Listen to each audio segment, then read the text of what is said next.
सो series की शुरुआत में हमें दिखाए जाते हैं प्रीवियस एपिसोड के कुछ पार्ट कि अभी तक एपिसोड 1 में क्या क्या हुआ है।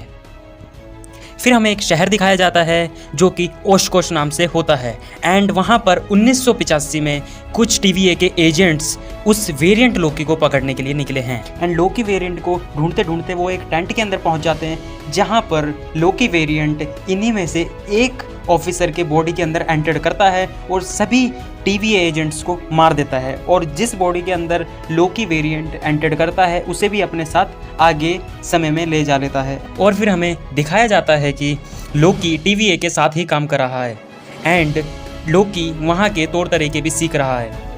और फिर जैसे ही मोबियस और लोकी को पता चलता है कि 1985 में जो एजेंट्स वहाँ से गायब हुए हैं वेरिएंट लोकी के थ्रू, उन्हें ढूंढने के लिए मोबियस और लोकी और उसकी टीम पूरी वहाँ पर ही पहुँच जाती है। बट वहाँ पर भी जाकर लोकी एंड मोबियस उस वेरिएंट लोकी को नहीं पकड़ पाते। और फिर हमें सेकंड सीन में दिखाया जाता है कि मोबियस जज से कुछ टाइम और मांग रहा है एंड एक लास्ट मौका मांग रहा है कि मुझे इस केस की एक आगे का पहलू दिया जाए जिसके लिए मुझे आपकी परमिशन चाहिए। बट यहाँ पर जज साफ साफ मना कर देती है कि आप जिसकी बातों में चल रहे हैं वो एक लोकी है जो कि एक बहुत बड़ा धोखेबाज है। एंड मोबियस बोलता है अगर यहाँ पर लोकी ने कुछ भी गलती की तो मैं ही उसे डिलीट कर दूंगा, सो प्लीज़ मुझे एक मौका दिया जाए। एंड जज इस बात को सुनकर उसे एक आखिरी मौका दे देती है। और फिर लोकी एंड मोबियस बात करते हैं एंड मोबियस लोकी को कहता है कि तुम्हें हर एक वेरिएंट की फाइल को स्टडी करना होगा ताकि हमें वेरिएंट लोकी के बारे में कुछ पता चल सके। और फिर लोकी वेरिएंट्स की फाइल को रीड आउट करने लगता है बट उसे कुछ भी नहीं पता चलता। एंड फिर लोकी फाइल्स के इंचार्ज के पास जाता है जो कि फाइल्स को अपने पास रखती है एंड लोकी वहाँ जाके बोलता है कि मुझे ऐसी फाइल चाहिए जिसमें बताया गया हो कि टीवीए की स्टार्टिंग कैसे हुई। तो फाइल इंचार्ज साफ साफ मना कर देती है कि वो चीज़ कॉन्फिडेंशियल है तो मैं आपको नहीं दे सकती। फिर लोकी बोलता है कि कोई ऐसी फाइल दीजिए जिसमें पता चला हो कि टाइम की स्टार्टिंग कैसे होती है। तो वो इंचार्ज साफ साफ मना कर देती है कि वो भी एक कॉन्फिडेंशियल फाइल है जो मैं आपको नहीं दे सकती। एंड लास्ट में लोकी बोलता है कि जो भी तुम्हारे पास है वो सब दे दो मेरे को। एंड लोकी को जो भी फाइल मिलती है वह उस पर स्टडी करना स्टार्ट कर देता है। एंड लोकी को एक ऐसी फाइल मिलती है जिसमें लिखा होता है कि एसगार्ड का अंत कैसे हुआ। और भाई साहब यहाँ पर जो टॉम हिडलस्टन की एक्टिंग है काबिलिय तारीफ है, जो उनके इमोशन है एंड यहाँ पर लोकी इमोशनल भी हो जाता है। एंड लास्ट में लोकी को पता चलता है कि जो वेरिएंट लोकी है वो ऐसी जगहों में जाती है जहाँ पर नेचुरल तबाही मचने वाली है ताकि वो टाइम लाइन पर कोई प्रभाव भी न डाले और किसी को पता भी ना चले। एंड लोकी ये सब मोबियस को बताता एंड समझाता है बट मोबियस इस बात को थोड़ा मजाक में लेता है, थोड़ा लाइटली लेता है और कैसे तैसे करके लोकी मोबियस को कन्विंस कर लेता है एंड वो इस थ्योरी को टेस्ट करने के लिए एक जगह पहुंचते हैं जो कि इटली में होती है। एंड यहाँ पर नेचुरल एक इवेंट होने वाला होता है जो कि तबाही होने वाली होती है। कंफर्म हो जाता है कि ये थ्योरी काम करती है एक्चुअल में और जो वेरिएंट लोकी है वो उसी जगह पर पहुँचती है जहाँ पर ऑलरेडी कोई नेचुरल इवेंट होने वाला होता है, कुछ नेचुरल तबाही होने वाली होती है।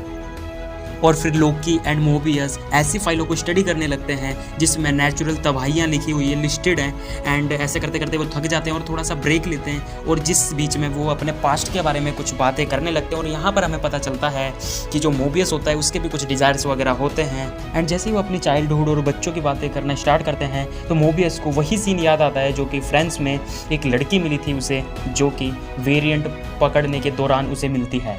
एंड वो उसे एक च्युइंगम देती है एंड वो भागा भागा जाता है और वो च्युइंगम को टेस्ट करने लगता है एंड लोकी को बताने लगता है उस च्युइंगम के बारे में।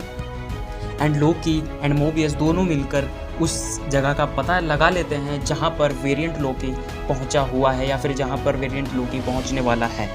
बट ये सब इतना आसान भी नहीं होता क्योंकि इस बार दोबारा से मोबियस को एक परमिशन और लेनी थी, एक मौका और लेना था। और जैसे कि आपको पता ही है जज बार बार परमिशन देते देते थक गई है और उसे अब लोकी पर बिल्कुल भी भरोसा नहीं है। एंड मोबियस दोबारा जाता है जज के पास और बोलता है कि देखो मेरी एक्साइटमेंट कितनी है और मैं कितना ज़्यादा और एक्साइटेड हूँ उसे पकड़ने के लिए, तो प्लीज़ मुझे एक मौका और दो, ठीक है, with weapons and some officers. So but जज मना कर देती है कि मुझे तुम पे तो भरोसा है बट लोकी पर नहीं है। एंड देन लास्ट में जज को हाँ बोलना ही पड़ता है। और फिर हमें दिखाया जाता है कि मोबियस एंड उसकी टीम मिलकर अलबामा 2050 में जाते हैं, जो कि कुछ टाइम बाद बर्बाद होने वाला होता है, ख़त्म होने वाला होता है, क्योंकि ये एक नेचुरल इवेंट होता है एंड उन्हें कहीं ना कहीं लगता है कि जो वेरिएंट लोकी है वो भी यहाँ पर आ सकती है। और फिर यहाँ पहुँचकर टीम 2 बैचेस में डिवाइड होती है, जिसमें कि मोबियस के साथ बाकी सभी ऑफिसर्स एंड लोकी के साथ एक लेडी ऑफिसर्स रहती है। एंड मोबियस और उसकी टीम सोचती है कि जो वेरिएंट लोकी उसे नहीं पता कि हम यहाँ पर पहुँच चुके हैं या फिर यहाँ पर आने वाले हैं। बट आपको तो पता ही है, जो वेरिएंट लोकी बहुत ही ज़्यादा पावरफुल होती है और बहुत ज़्यादा माइंडेड होती है, वो पहले से यहाँ पर प्लान बिछा कर बैठी होती है और इन सभी पर CCTV कैमरा से नज़र रखती है। और आपको तो पता ही है कि वेरिएंट लोकी बहुत ज़्यादा पावरफुल है एंड किसी की भी बॉडी के अंदर वो एंटर्ड हो सकती है। एंड इसी दौरान जो वेरिएंट लोकी है वो लेडी ऑफिसर के बॉडी के अंदर एंटर्ड हो जाती है। एंड इसी बीच वेरिएंट लोकी एंड लोकी के बीच में कन्वर्सेशन होती है एंड लोकी अपना प्लान बताता है कि मैं समय रक्षकों को मारकर TVA पे राज करूँगा एंड आप मेरे साथ मिल सकते हो। बट जो वेरिएंट लोकी है साफ साफ इस ऑफर को मना कर देती है और फिर लोकी एंड वेरिएंट लोकी के बीच हाथापाई होती है, फाइट होती है। एक फाइट सीन है जहाँ के लोकी थोड़ा फीका पड़ जाता है वेरिएंट लोकी के सामने, बिकॉज वो बहुत पावरफुल होती है और इसे तो ऐसे धोती है जैसे कि धोबी घाट पे कोई धोबी एक कच्चे को धो रहा हो। एंड जैसा कि आपको पता है, जो वेरिएंट लोकी होती है बहुत ही चालाक होती है एंड उसके पास सभी तरीके के TVA के पास जितने भी डिवाइसेस हैं वो भी उसके पास है एंड उसके पास वो डिवाइस भी है जिसके थ्रू TVA कहीं पर भी एंटर कर सकता है। एंड इस दौरान और यहाँ पर उसका फेस रिवील होता है, वो एक लेडी लोकी होती है एंड वो लोकी को मार कर वो पता नहीं किसी टाइमलाइन में जा रही होती है, एंटर कर रही होती है, तभी वो कुछ सिस्टम को रीसेट करके पूरी टाइमलाइन को तबाह कर देती है। एंड यहाँ पर TVA में बहुत तगड़ी भगदड़ मच जाती है एंड और भी बहुत सारे ऑफिसर्स उसके पीछे पड़ जाते हैं। बट इतने में ही वो जो वेरिएंट लोकी होती है वो दूसरे समय में एंटर्ड कर जाती है और इसके पीछा करते करते मोबियस के मना करने के बावजूद भी लोकी उसके पीछे हो जाता है। और इसी सस्पेंस के साथ ये 2nd एपिसोड यहीं पर एंड हो जाता है। सो आपको मेरी एक्सप्लेनेशन पसंद आई है तो जल्दी से जल्दी वीडियो को लाइक कर दीजिए, शेयर कर दीजिए और सब्सक्राइब कर दीजिए, बिकॉज बहुत ज़्यादा मेहनत लगती है आपके लिए एक छोटी सी वीडियो बनाने में। Thank you so much.